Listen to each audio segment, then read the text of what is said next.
Hey, good morning. This is Tyler Franklin with Axis Seed. I hope you all are doing well and trying to stay cool. I'm in Upper Essex County today. The temperatures for the past week have been in the mid to upper 90s. We are seeing some cool nights, but a lot of people are calling and asking about pollination. So I want to talk about corn pollination a little bit this morning. Whenever it gets in the 90 degrees range, people start getting concerned whether their corn is going to pollinate or not. Corn is really good and really efficient at pollination. One plant can produce over 1 million pollen particles a day. And all it takes is one pollen particle to hit one of the silks. You see one of the little green silks. All it takes is one of those 500,000 particles to hit one of those silks anywhere on that silk to pollinate that kernel. Most of the pollination occurs in the mornings when it's cool, or in the evenings when it cools down a little bit.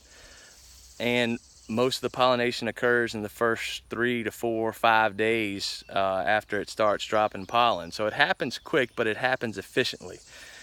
Warning signs for pollination would be really dry conditions where the pollen sheds before the silks emerge, low humidity, and temperatures at nighttime that stay in the 80s. If you've got 70 degrees at nighttime or even 60s, it's not a concern because the plant cools down enough, the silks can come out and you can have good pollination.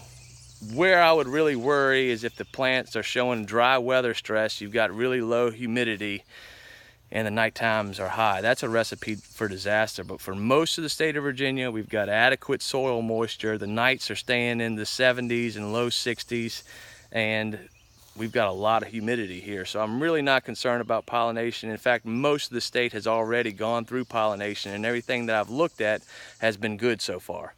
I want to talk a little bit about what to look for once you get out in the field and you're wondering what kind of pollination you got. So I'm gonna show you this right here. I pulled 2 ears from 2 different fields.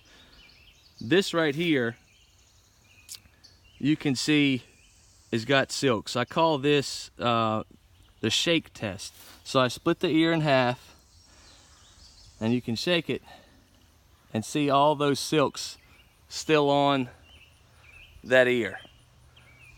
Once the silks pollinate, they fall off.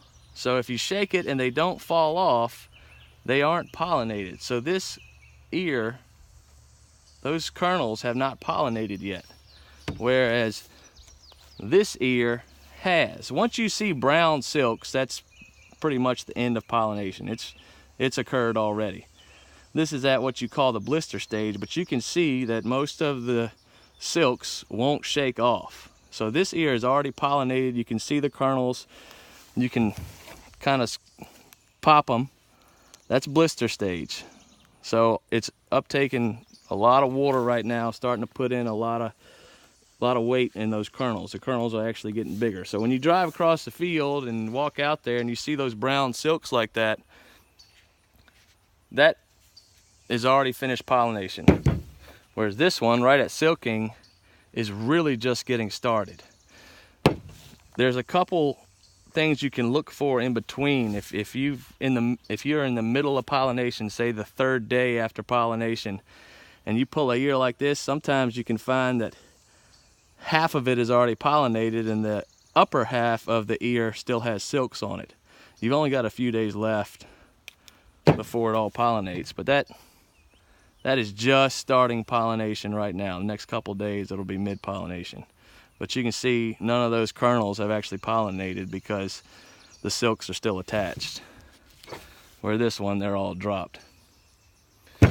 I expect for most of the state of Virginia to have good pollination this year, unless you've missed a couple of the last rains. If you see the corn rolling up and it's in this particular stage, that's when I would start worrying a little bit. And if you have any questions, you want me to come look at it, just give me a call. My number is 804-445-4333. But I expect, on average, most of the state of Virginia should have adequate pollination. Hope you all are doing well. Give me a call or PM me on here or send me a text message. Let me know how I can help. Take care.